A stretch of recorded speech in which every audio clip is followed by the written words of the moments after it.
Seigneur Jésus, merci. Nous en sommes infiniment reconnaissants à toi, toi qui es le père principal de l'Église. Seigneur, merci parce qu'on ne peut pas se réunir, enseigner sans pourtant parler de la personne qui a fait en sorte que l'Église existe. Cher Saint-Esprit de Dieu, aujourd'hui c'est ton jour. Nous voulons que tu te manifestes comme tu veux. Merci Seigneur parce que ce jour-là c'était Pierre, Jean, Jacques, André et les autres. Mais aujourd'hui c'est nous. La Pentecôte est pour nous, Seigneur. La Pentecôte est pour nous, Père. Voilà pourquoi nous sommes là. La Pentecôte est pour nous. Voilà pourquoi le Saint-Esprit est là. La Pentecôte est pour nous, Seigneur. Voilà pourquoi nous voulons encore parler de la puissance de la Pentecôte. Seigneur, que tu règnes à jamais. Touche le cœur de chacun de nous et donne-nous la compréhension de ta parole. Dans le nom puissant de Jésus que nous avons ici prié. Amen. Amen. Que Dieu nous bénisse. Que Dieu bénisse aussi l'Église. Bénisse les modérateurs pour la bonne prestation, les musiciens ainsi que toute l'Église. Alléluia.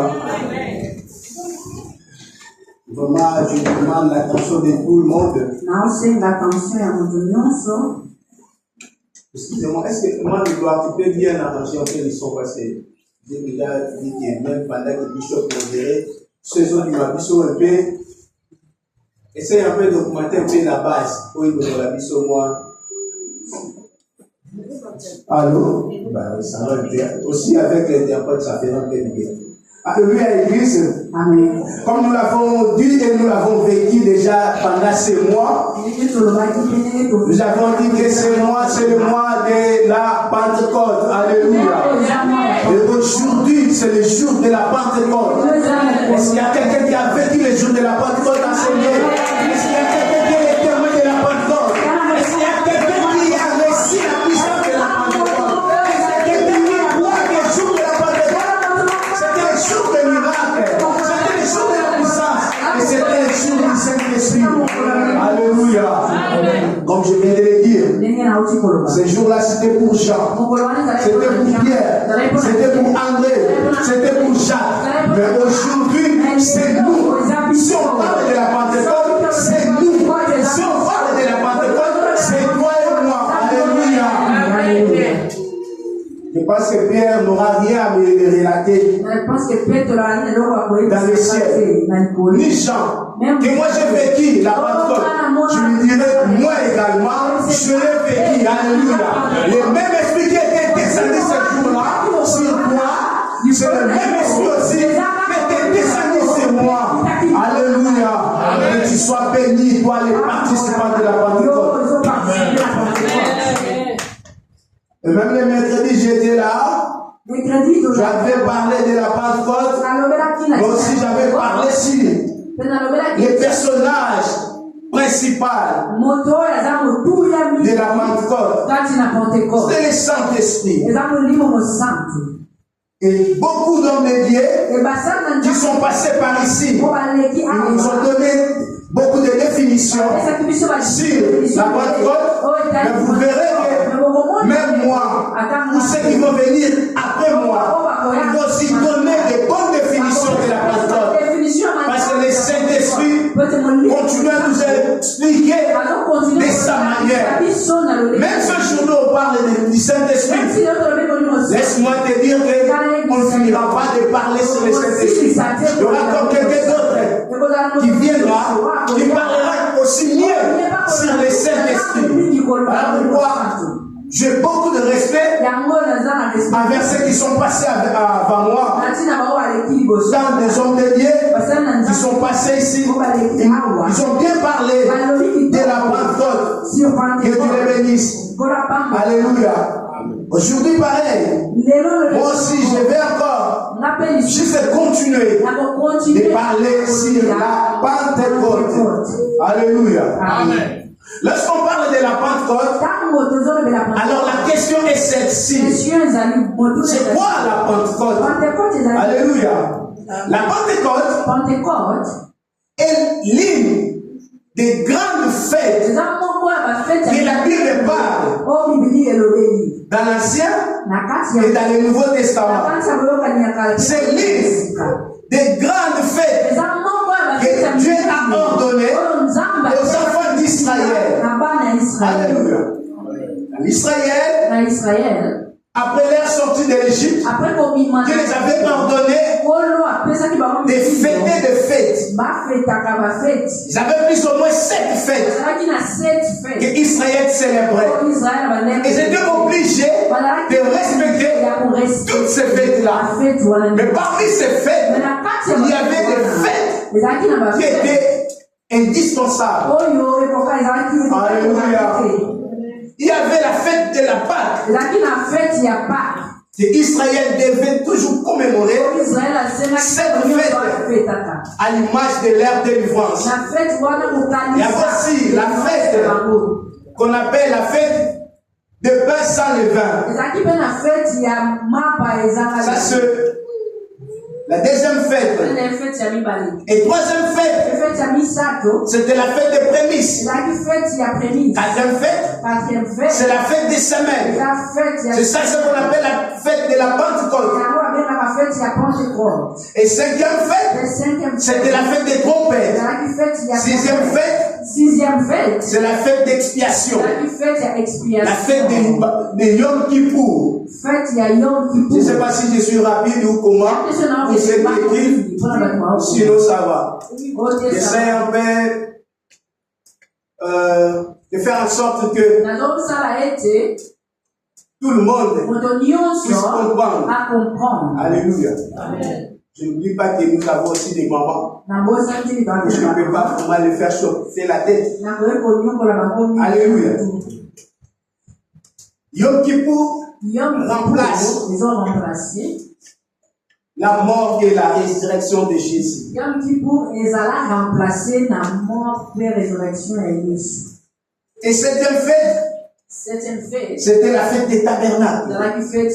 Alléluia. C'était la fête des tabernacles. Toutes ces fêtes parlaient simplement d'une seule personne. De la personne de Jésus. Ils sont venus de sa mort, de sa résurrection. Alléluia. Alors aujourd'hui, nous allons parler de la fête de Pentecôte. La fête de la Pentecôte, c'est par là que Israël célébrait le jour où ils étaient tous ensemble. Les apôtres, les autres, célébraient cette fête.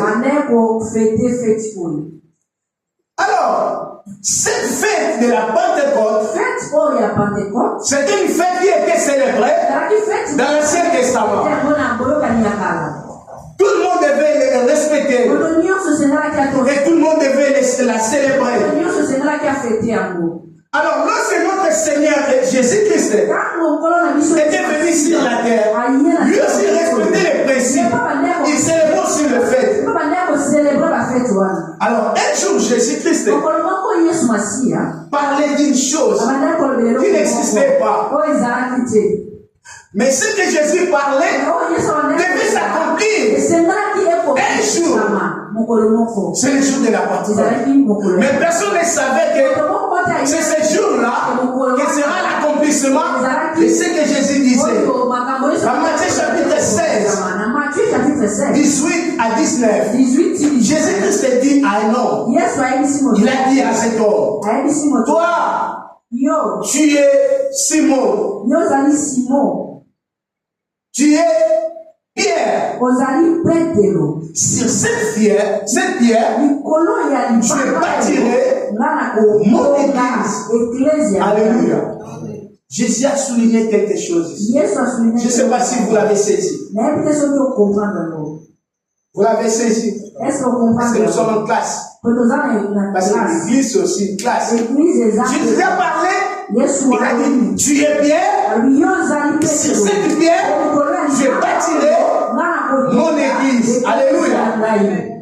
On parle de l'église, mais il n'y avait pas d'existence de l'église. Je ne crois pas que même Pierre avait bien compris ça. Parce que c'est difficile de comprendre quelque chose que tu n'as jamais entendu, dont tu n'as jamais aussi écouté son explication. Amen. Pierre a entendu seulement parler de l'église. Vous ne comprenez rien.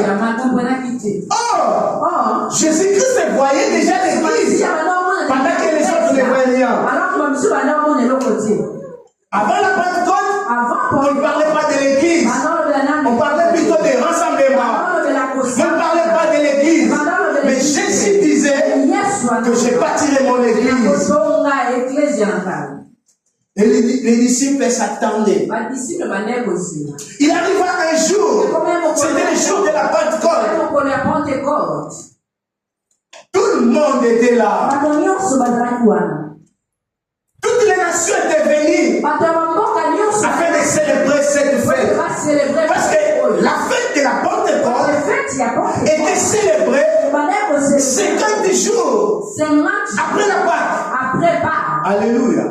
50 jours après la Pâque. Et 10 jours après l'ascension de Jésus. Parce que quand Jésus est mort, il est ressuscité. Il avait ici dans ce monde pendant 40 jours.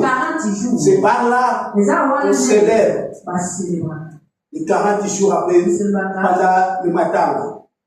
C'est quand enfin, Dieu veut avoir la connaissance de la parole de Dieu. On fait en sorte que on explique comme dans les écoles primaires afin que nous mémorisons ça. La fête de la Pentecôte était célébrée 50 jours après la Pâque, 10 jours après l'ascension de Jésus. Alors la Pentecôte, c'est la fête des récoltes. Alléluia. C'est la fête des récoltes. Où le peuple de Dieu amené à la maison, dans la maison de Dieu, leurs offrandes, qui étaient le résultat de leur travail. Le jour de la Pentecôte, c'est obligé d'amener les offrandes.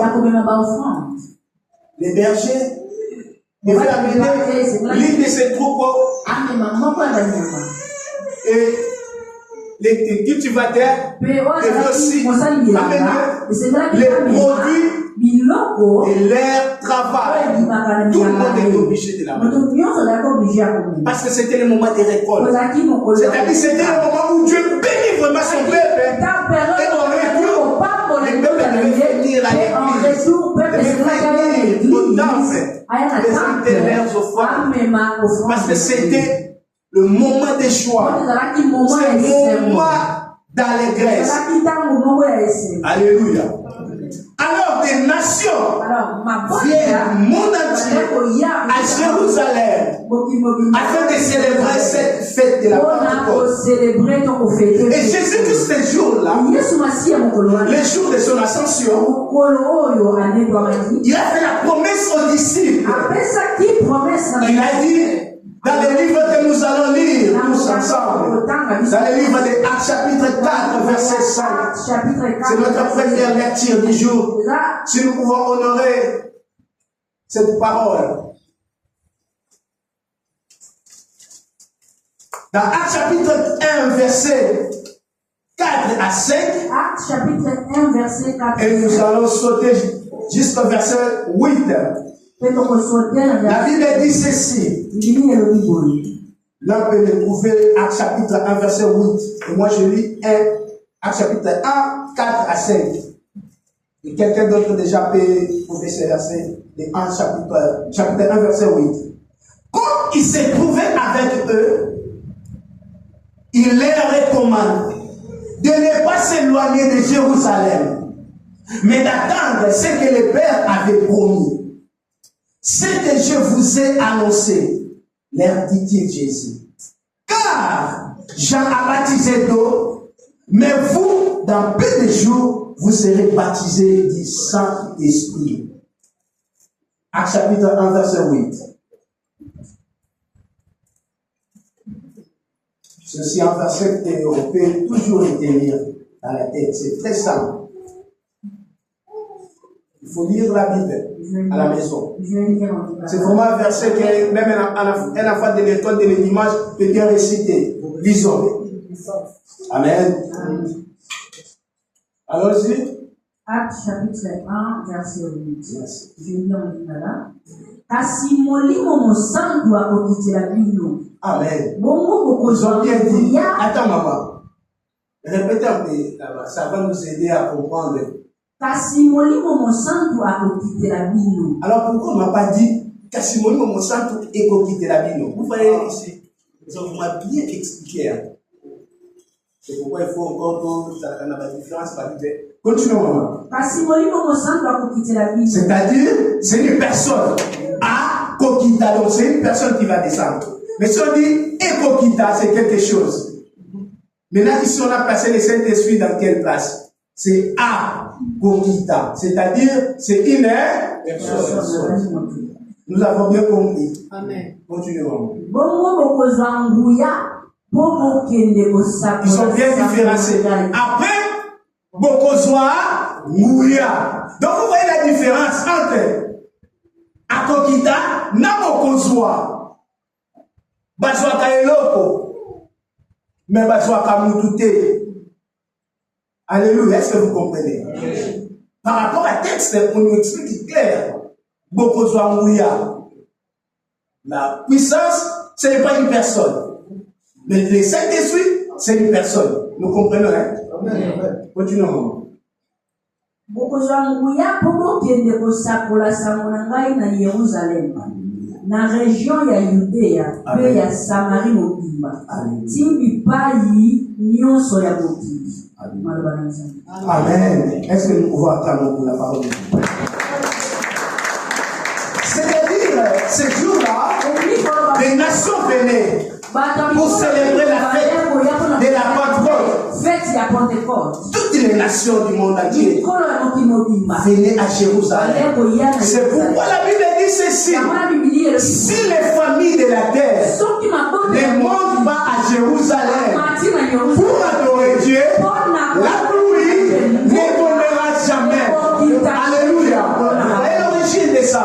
Et aujourd'hui, cette parole ne parle plus de Jérusalem, mais parle de l'église. Est-ce qu'il y a quelqu'un qui me comprend? C'est-à-dire, si les gens ne viennent pas à l'église, vous n'aurez pas la bénédiction. Tu vois que quand tu ne viens pas à l'église, toi-même, tu es l'obstacle de ta bénédiction. Ce n'est pas moi qui l'a dit, n'est-ce pas? C'est la Bible. Moi, je fais juste expliquer. Si la famille, c'est une condition de subordination.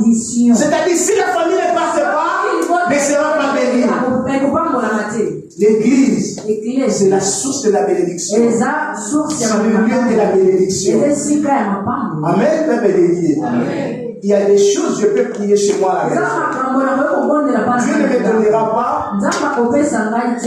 Parce que ces choses-là, je devais avoir sa bénédiction simplement à l'église.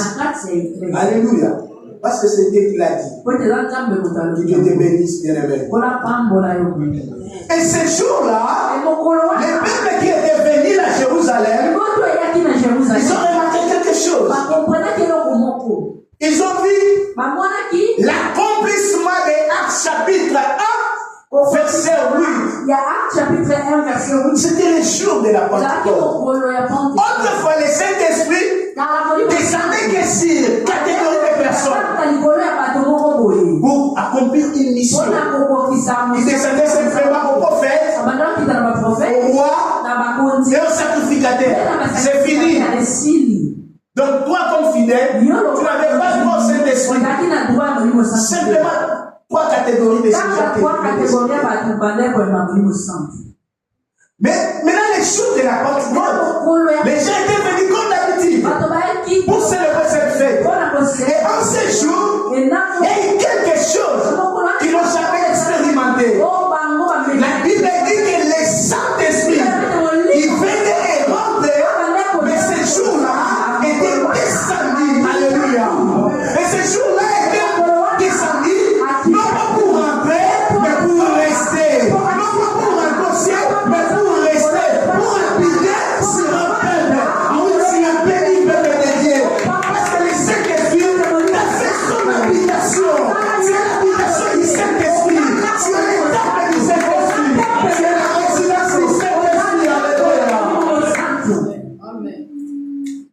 Si David avait vécu ces jours, il avait été convoité. Parce que lui, il n'avait pas le Saint-Esprit en permanence. Mais toi, tu as le Saint-Esprit en permanence. Le Saint-Esprit est là. Je te rassure que le Saint-Esprit est en toi. Et je vais confirmer que le Saint-Esprit est en toi.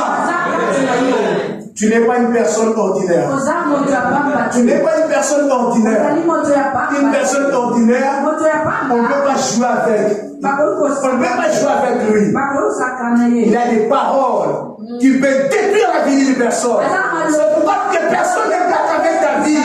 Que personne ne blague avec ta vie. Que personne ne te touche comme on touche une chose. Ça, c'est manque de quoi.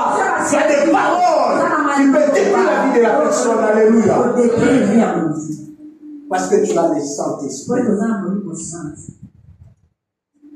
Et les jours de la Pentecôte, ces jours-là, la présence du Saint-Esprit était accompagnée de 3 signes distincts. Alléluia. De 3 signes distincts. D'abord, les vents violents. La Bible dit qu'ils ont senti ces vents-là.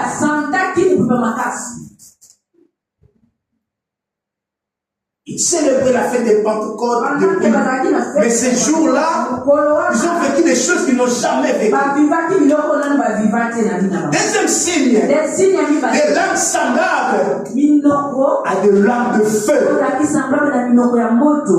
Amen. Bien-aimé, dans ta bouche, tu as des paroles de feu.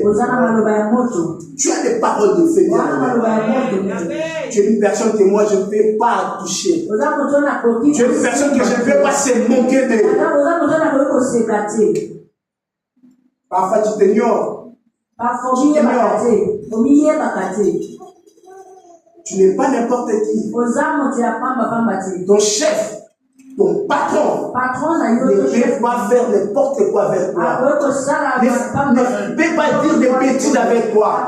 Tu as le pouvoir de l'arracher la vie. Tu as même le pouvoir de limoger. Alléluia. Parce que tu as le Saint-Esprit. Et troisième signe, ils firent tous remplis du Saint-Esprit. Actes chapitre 2, verset 1 à 4. Après la descente du Saint-Esprit, les apôtres reçurent la puissance. Ils ont reçu la puissance, ils ont reçu la force de l'Esprit. Et ils ont encore reçu du courage pour aller sortir, évangéliser. Avant le Saint-Esprit, les disciples étaient très craintifs. Ils n'osaient même pas les parler de Jésus. Ils étaient restés quelque part parce qu'ils avaient peur. Personne ne pouvait oser les parler. Mais après la venue du Saint-Esprit, le Saint-Esprit les a donné du courage d'aller témoigner Jésus. Pierre qui était craintif, qui n'avait même pas de parler devant les gens. Mais ce jour-là, il est sorti pour défendre la personne de Jésus. Devant les gens qui ont tué Jésus. Il est sorti pour parler de Jésus. Alléluia, bien-aimé. Écoutez le message de Pierre. C'est Jésus qu'on a crucifié. Il est ressuscité de mort. Il est vivant. Laisse-moi te dire que ton Jésus est vivant. Ton Jésus est vivant. Ton Jésus est vivant. Ton Jésus est vivant. Comme il est vivant, il est en train de ressusciter tout ce qui était déjà mort dans ta vie. Tout ce qui était déjà enterré. Et Jésus-Christ est ressuscité.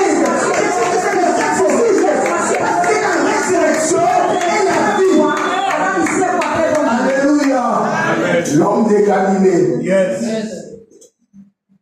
il ne change pas. Il est le même. Hier, aujourd'hui, et éternellement. Et commencèrent aussitôt de témoigner la n'ayez pas peur et n'ayez pas honte de témoigner. Mon Jésus est ressuscité. Mon Jésus est ressuscité. Il y avait un père. Ce papa-là, on avait attrapé son fils. Parce que son fils prêchait Jésus. Ils ont dit, nous allons le tuer. Écoutez la réponse de papa. Papa dit, tue-le. Il va ressusciter. Il va ressusciter. Mais nous n'avons pas peur de la mort. Nous n'avons pas peur de la mort. Parce qu'après la mort, je serai ressuscité. Je serai ressuscité. Parce que j'ai Jésus à moi. Il ressuscite. Le même jour-là, le jour de la Pentecôte, c'était le jour officiel de la naissance de l'Église. Alléluia. Oh, Jésus disait à Pierre, tu es Pierre. Et si c'est Pierre, je bâtirai mon Église. Et le jour de la Pentecôte, la promesse, la prophétie s'est accomplie. L'Église est née. L'Église est née. Alléluia. Or, l'église de Jésus, c'est toi. C'est toi l'église de Jésus. Ta date de naissance, c'est pas la date où ta mère t'a donné la vie. Mais ta date de naissance, c'était le jour de la Pentecôte. Le jour où tu as reçu Christ dans ta vie, ton Seigneur et Sauveur. Alléluia. Que Dieu te bénisse. Tu es citoyen du royaume.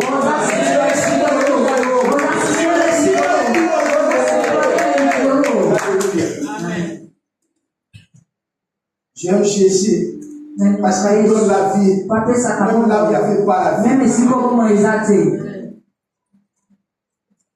Et ce jour-là, il y a une langue de feu. Il y a le vent qui symbolisait la présence de Dieu. Bien-aimé, je te rassure que partout où tu es, tu n'es pas seul. Tu n'es pas seul. Il y a la présence du Saint-Esprit. Il y a la présence de Dieu.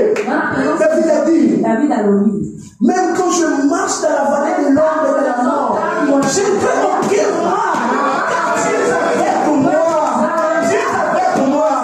C'est-à-dire, l'ombre de la mort sera là. Les difficultés seront là. Le problème sera là. Mais c'est pas ça qui va me faire peur. C'est pas ça qui va me faire peur. Parce que chez moi, Dieu est avec moi.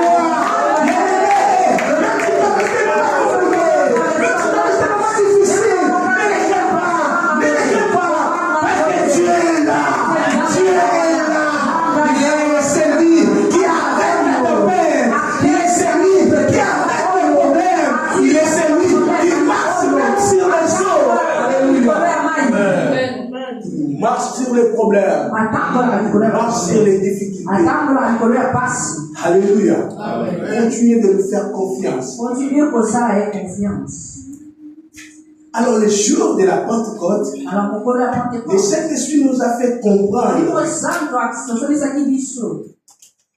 que cette promesse de la Pentecôte était pour nous tous. Bien-aimés, tout le monde qui est ici est le bénéficiaire de la puissance du Saint-Esprit. Tout le monde qui est ici est le bénéficiaire du baptême du Saint-Esprit. On ne peut ignorer personne ici. Parce que cette promesse, la Bible dit, a été faite pour nous et pour nos enfants, sans exception. Mais il ne faut jamais ignorer ça. Que tu as le Saint-Esprit. C'est pourquoi dans tes moments seuls, il faut toujours se communier avec le Saint-Esprit. Tu peux lui saluer. Bonjour Saint-Esprit. Ça va. Je sais que tu es avec moi. Je sais que tu es fort. Saint-Esprit, merci. Parce que tu es fort. Alléluia. Le Saint-Esprit. Il est notre meilleur ami fidèle. Le Saint-Esprit nous donne de l'équilibre et vivre la puissance de Dieu. Alléluia. Et cet esprit nous donne l'onction. Alors, la question encore est celle-ci. Qui est le Saint-Esprit? Le Saint-Esprit n'est pas une simple influence, n'est pas une simple force, n'est pas une puissance. Mais le Saint-Esprit, c'est la troisième personne.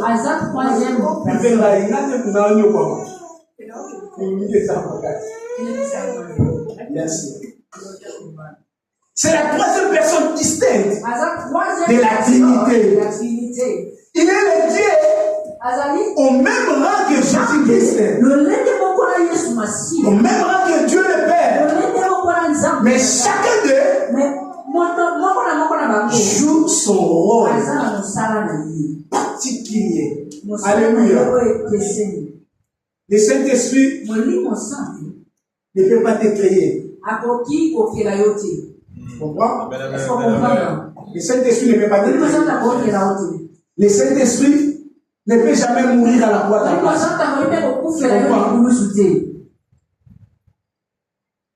C'est Dieu le Père qui t'a créé. Mais Dieu le Père ne peut pas mourir à la croix. Ne peut pas te sauver du péché. C'est Jésus-Christ qui devait mourir à ta place. C'est Jésus-Christ qui devait ôter le péché. Mais c'est Jésus-là ne peut pas jouer le rôle du Père. Mais les trois sont ensemble. Simplement, chacun d'eux a son rôle. Il n'y a pas deux dieux. Non, il n'existe pas deux dieux. Il existe qu'un seul Dieu. Comme si je prends l'exemple soit des pasteurs, c'est dit pour notre frère, si on demande, les pasteurs se disent à combien de parts? On dira 3. Mais lorsqu'on regarde, on voit simplement une personne. Or en lui, il y a le corps, il y a l'âme, il y a l'esprit. Vous comprenez? Mais lorsqu'on regarde, on voit simplement une personne. Est-ce que nous comprenons? Tu n'auras plus cette confusion-là. Si on te demande, est-ce que le Saint-Esprit est Dieu? Je pense que tu ne répondras plus. Non, je ne sais pas. Bon, d'habitude, d'ailleurs, je sais pas, non. Aujourd'hui, tu comprends que le Saint-Esprit est Dieu.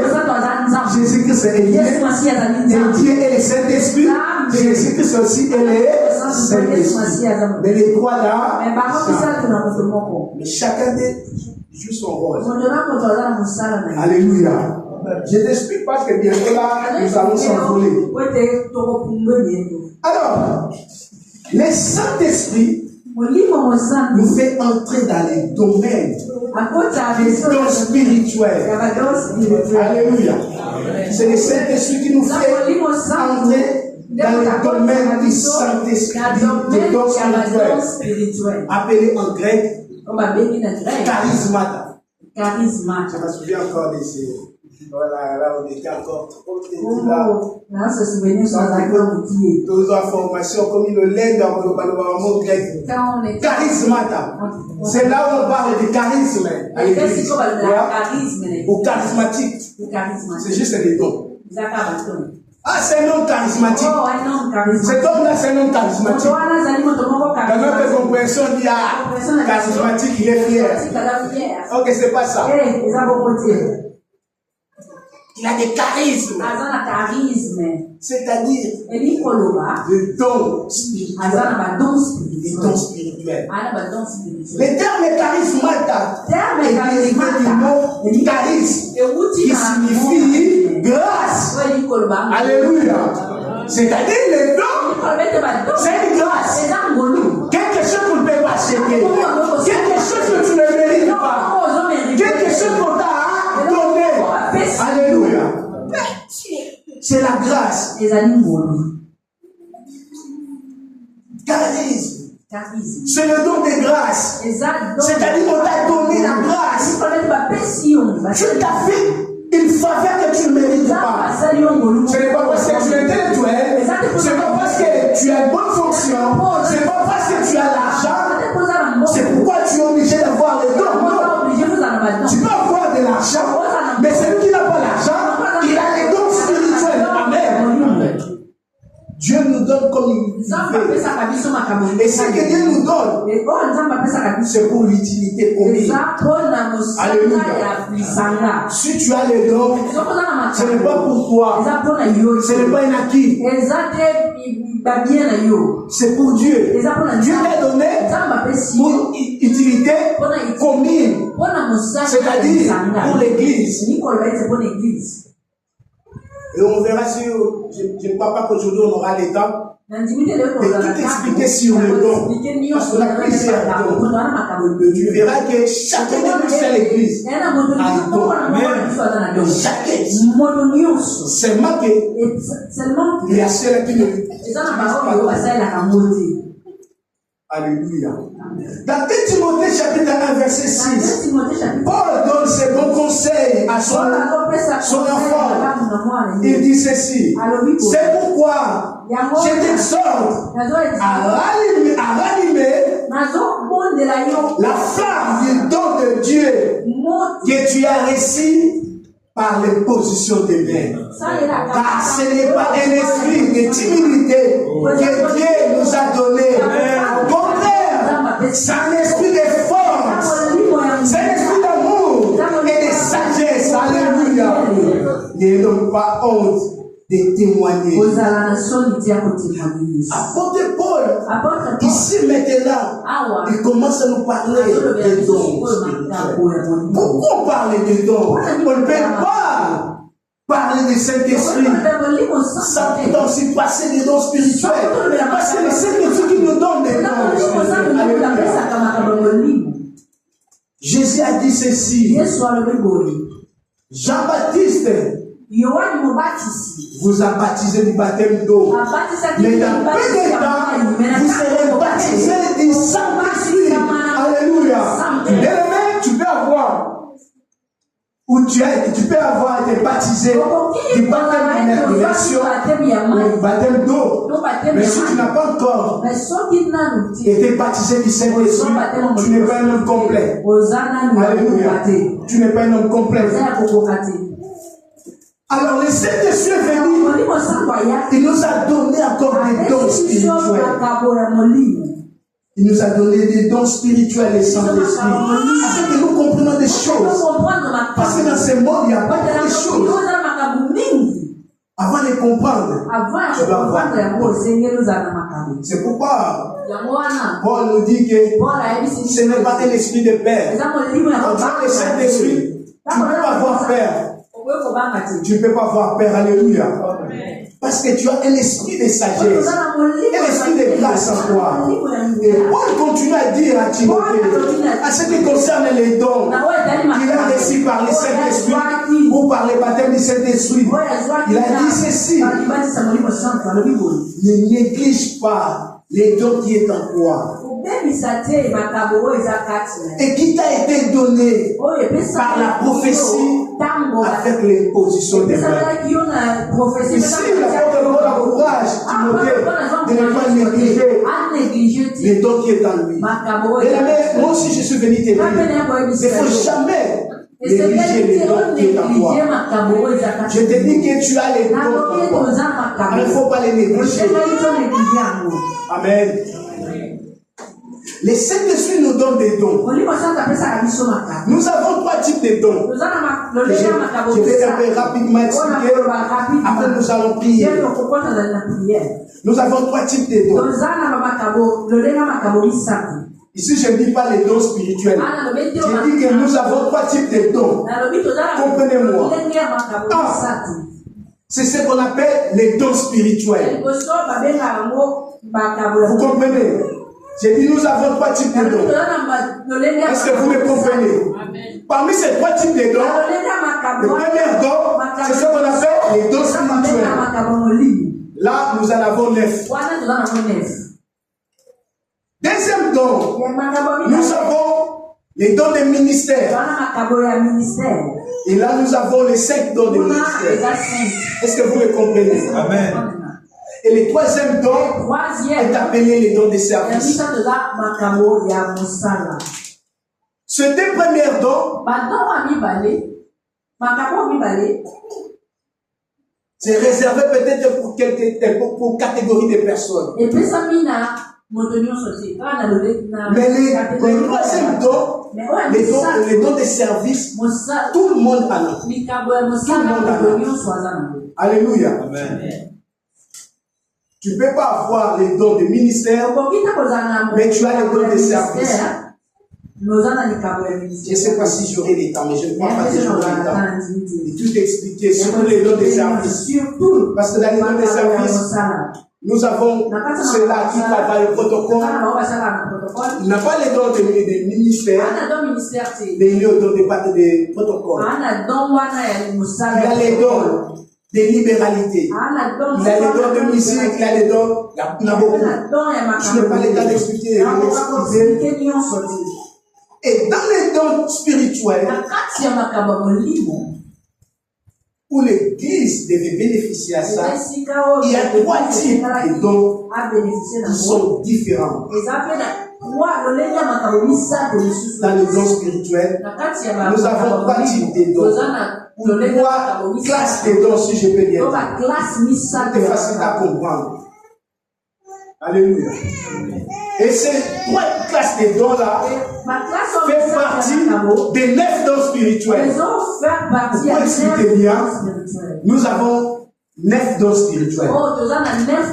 Ces 9 dons spirituels sont subdivisés en 3 classes. Est-ce que tu comprends? Nous avons 9 dons. Quand on a 9 dons là, la classe initiale. Alléluia. Première classe, nous avons les dons de révélation. La première classe, nous avons le don de révélation. Dans les dons de révélation, ça nous fait comprendre ce que Dieu fait connaître surnaturellement. C'est ce qu'on appelle les dons de révélation. Ce sont des choses que vous ne connaissez pas, qui étaient secrets, mais Dieu nous fait révéler. Alléluia. Peut-être dans la semaine. Alors, dans ces 3 types ou 3 classes de dons, qui est subdivisé. Pardon, dans les 9 dons, qui est subdivisé en 3 classes. Première classe nous dit c'est les dons de révélation. Dans les dons de révélation, nous avons la parole de sagesse. Parole de sagesse. Parole de sagesse. Nous allons les lire dans 1 Corinthiens, chapitre 12, verset 8. Grâce à la parole de la sagesse, que nous comprenons la révélation ou la pensée de Dieu pour une situation précise. Alléluia. Je donne un exemple. On est venu présenter à Salomon. Des personnes, des femmes. Des femmes. Dans 2 femmes-là, il y avait une dispute. L'une avait perdu son enfant, mais voulait arracher l'enfant de l'autre. Alors il a fallu que Salomon puisse avoir la sagesse. Afin de comprendre. Ce que ces femmes disent. L'île, pardon,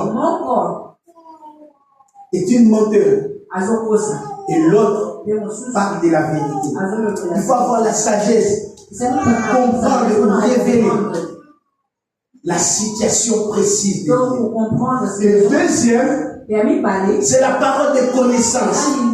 La parole de connaissance nous fait révéler une information cachée concernant une personne ou une circonstance. Dans la parole de connaissance, on a besoin de comprendre quelque chose. Il nous arrive souvent, quelqu'un venu te voir pendant le moment de Kirdam. Il te parle. Mais par rapport à ce qu'il dit, il y a un peu quelque chose caché. Il faut qu'il y ait une parole de connaissance. Lorsque tu vas l'expliquer, c'est par là qu'il va comprendre. Un jour ici, c'était la nuit. Hier, où on organisait, je recevais les gens. J'avais reçu encore l'une des nôtres. Elle est venue m'expliquer. Je discute avec elle. Je dis un peu de me relater ta vie passée. Pendant qu'elle me relatait. Le Saint-Esprit parle de connaissance. C'était l'élément du problème. Et je lui ai expliqué. C'est vrai que c'était comme ça, c'était comme ça. Tu n'as pas fait ça. Mais malgré ça, regarde ça. C'est ça le problème. Nous avons prié. Depuis ce jour-là, c'était sa délivrance. Alléluia. C'était sa délivrance. Il a eu, ou elle a eu, afin que vous ne compreniez pas. J'ai dit il, elle, pour que vous ne compreniez pas. C'est qu'il cherchait. Peut-être lui-même aussi, pendant que je parle, s'il est là, il n'est pas là, il ne comprend pas. Mais ce jour-là, c'était le jour de sa délivrance. Après avoir expliqué, et le Saint-Esprit nous a donné la parole de connaissance. Et troisième, c'est le discernement des esprits.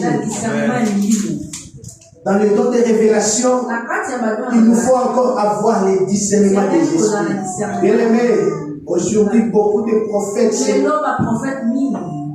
c'est manque des gens. Ils jouent avec les gens. Parce que les gens n'ont pas de paroles de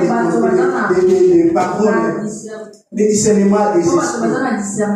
Mais tu dois avoir le discernement des esprits. Les diables se déguisent en ange de lumière. Il peut tout changer. Il peut prendre l'apparence d'un bon prophète. Mais si tu n'as pas le discernement des esprits, tu ne dois pas comprendre. Voilà pourquoi il faut demander. Ce n'est pas moi le discernement des esprits. Rapidement, de deuxième classe, nous avons le don d'inspiration. Je vais rapidement. Dans les dons d'inspiration, nous avons le don de prophétie. C'est-à-dire communication inspirée qui exhorte et qui édifie. Le don de prophétie est très important. Mais c'est aussi un don très compliqué qui détruit l'église, qui détruit aussi les familles. C'est pourquoi il faut toujours avoir les discernements. Il ne faut pas tout croire lorsqu'on te donne la prophétie. La prophétie c'est bon, mais même la Bible n'a pas confiance de la prophétie. Vous le savez, il a dit, il faut l'examiner. C'est la Bible qui dit, donc la Bible même n'a pas confiance de la prophétie. C'est pourquoi il ne faut pas avoir peur des prophètes. Aujourd'hui, il y a trop de prophètes. Chaque serviteur, lorsqu'il sort, les ministères qui préfèrent, je suis prophète. Je suis prophète. Parce que c'est là-bas, il peut jouer avec les serfs. Il ne faut pas avoir confiance des prophètes. Même si tu donnes la prophétie vraie, donne-moi dans mon état. Je vais l'examiner. J'ai venu encore les discernements des esprits qui sont parmi nous. Il y a des gens, lorsqu'on nous donne la prophétie, c'est bien, mais attends d'abord. Je vais aller aussi chercher mes papas spirituels, mes pasteurs. Que Dieu te bénisse. Il faut toujours avoir des dons. Mais il faut aussi, douter aussi. Il faut avoir confiance à tes pasteurs. Parce que même s'il y a Boutou, nous serons là à côté de toi. On ne souhaitera jamais le malheur et comme là. Mais c'est là qu'ils ont que besoin de pata. Ils te donnent la prophétie. Arrête de dire, allez, donne-moi les pata. Comme c'est les pata. Mongo. Bah, on peut pas le voir. Ils disent. Les acteurs maman Bajamaï Mbalo. No kaya, no musique. Donc ça dit pas sans musique, sans bongo, sans prophétie. Pas d'argent, pas de prophétie. Alléluia. La diversité des langues. Diversité de langues. L'interprétation des langues. L'interprétation de la langue. Et troisième classe. C'est les dons de puissance. Là où l'église est assise. Dans les dons de puissance. L'église de ces temps. Donc on faisait la puissance des Pentecôtes. Donc on faisait la puissance de la résurrection. Il faut qu'il y ait des miracles à l'église. Il faut que les gens viennent à l'église malade. Ils sont délivrés. Alléluia. Il faut qu'il y ait des miracles à l'église. Car l'église est liée des jours de la Pentecôte, des jours où les miracles se manifestent. Dans les dons de puissance, nous avons le don de la foi. Il faut avoir ce don de la foi. Ça ne marche pas, mais je crois, j'ai la foi que ça va marcher. Alléluia. Et les dons de guérison. Nous avons le don de guérison. Et troisième, c'est le don d'opérer des miracles. Alléluia, bien-aimé. Vous savez, il y a des choses pour que les gens croient. Il faut qu'il y ait la puissance, une onction. Nous allons prier, mais je vais vous dire une chose. Lorsque nous étions des enfants, pendant que j'ai préparé ce message, le Saint-Esprit m'a mis à cœur ces chants. J'ai commencé à analyser ces chants. Je trouve que ces chants n'avaient rien vraiment de base. Mais ces chants-là avaient impacté la vie de l'Église. Il n'y avait même pas le nom de Jésus dans ces chants. Il n'y avait même pas le nom de Dieu. Mais à ce temps-là, ces chants-là ont impacté l'Église. Ces chants étaient composés comme ça. Mama lelele, c'est mon mama. Mama lelele, c'est mon mama. Mama lelele, c'est mon mama. Mama lelele, c'est mon mama. Nalali na bitu na loti ndoto. Yokelani na bitu zami. Mama lelele, mama lelele, c'est mon mama. Amen. Analysons alors dans ces chants. Est-ce que tu as entendu même la parole de Dieu? Ni Jésus-Christ, ni Verset biblique. Mais ces chants, parce qu'ils étaient chantés avec l'onction, et ces chants-là ont impacté l'église. Bien-aimé, je suis venu te dire, bien-aimé, il y aura des endroits où tu iras. Il y aura des gens qui vont t'interroger par rapport à la question. Peut-être la réponse que tu vas donner ne va pas se correspondre à ce qui te demande. Mais parce que cette parole, cette réponse sortira de l'onction du Saint-Esprit. Ça va les impacter, ça va changer les histoires, ça va tout faire.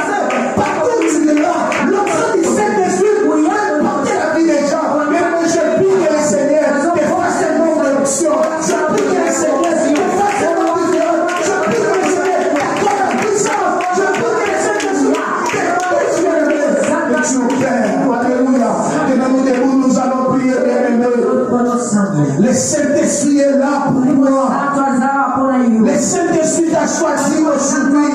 Parce que c'est le jour de la Pentecôte. Il voulait passer par toi. Il voulait t'utiliser. Il voulait te remplir. Bien-aimé, j'aimerais que tu sois l'ami fidèle du Saint-Esprit. J'aimerais que tu sois le collaborateur du Saint-Esprit. Elle est d'arriver où tu as besoin du Saint-Esprit.